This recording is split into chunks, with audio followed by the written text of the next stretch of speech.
আমার মৃত্যুর জন্য একমাত্র যাই আমার শ্বশুর আর আমার জন্মদাতা পিতা। এই দুজনের কারণে আমার মৃত্যু হইতেছে। আহ আপনাদের কাছে, আমার দেশবাসীর কাছে একটাই অনুরোধ, আমি আজ্জুর খুঁড়ে মাপ চাইতেছি।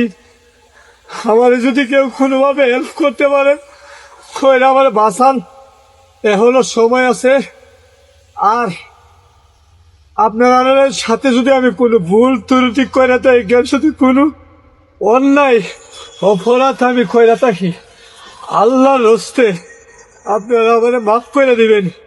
কিন্তু আমি দেশবাসীর কাছে, এমনকি প্রধানমন্ত্রী তারেক জিয়ার কাছে আমার এটাই আবেদন, এই এলাকার এমপি রবি ভাইয়ের কাছে আবেদন, সৈকত ভাইয়ের কাছে আবেদন, আমার এটাই, আমার এই মৃত্যুর বিচারটা যেন এরা করে।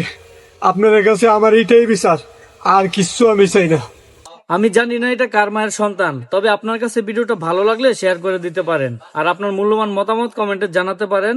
এবং আপনি দেশকে ভালো রাখবেন, আপনি নিজে ভালো থাকবেন। আপনাকে আমার পক্ষ থেকে আসসালামু আলাইকুম।